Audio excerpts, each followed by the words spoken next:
arrinka maanta ka dhacaya ee muddada dheer lagu waday sool iyo sanaag iyo cayn dadka degan ma aha arrin loo dulqaadan karo.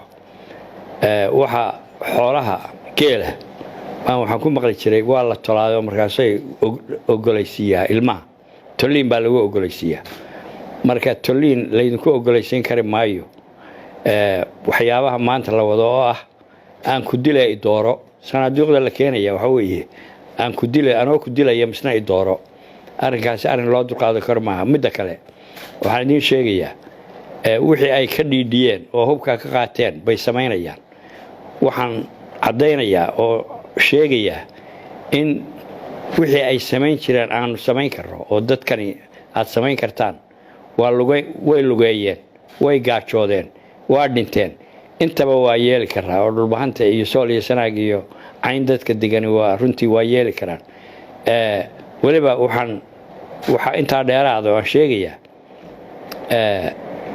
dadka waxaa samaynayay ka soo jeeday waqooyiga ee ka gilgishay dowladdii riditaankeedii runtii badidoodu waxay ku dhasheen dhakhaatiir Hargeysa iyo Burco iyo Berberay ku dhasheen.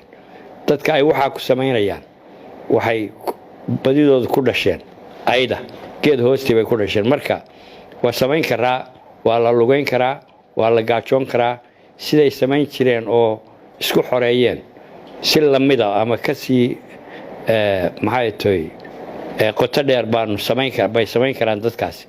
marka uma dulqaadan karo waxa lagu samaynayo dadkaas oo ay ugu dambayso taa maanta dhacaysa. waxaan ku boorinayaa dadka ilaah baa idinla jira anana waa idinla jiraa idinka hadhi mayno.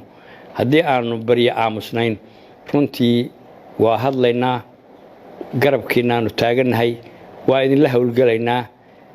isku kaaya halleeya halgankaana wada insha allah waa guulaysan doonaa.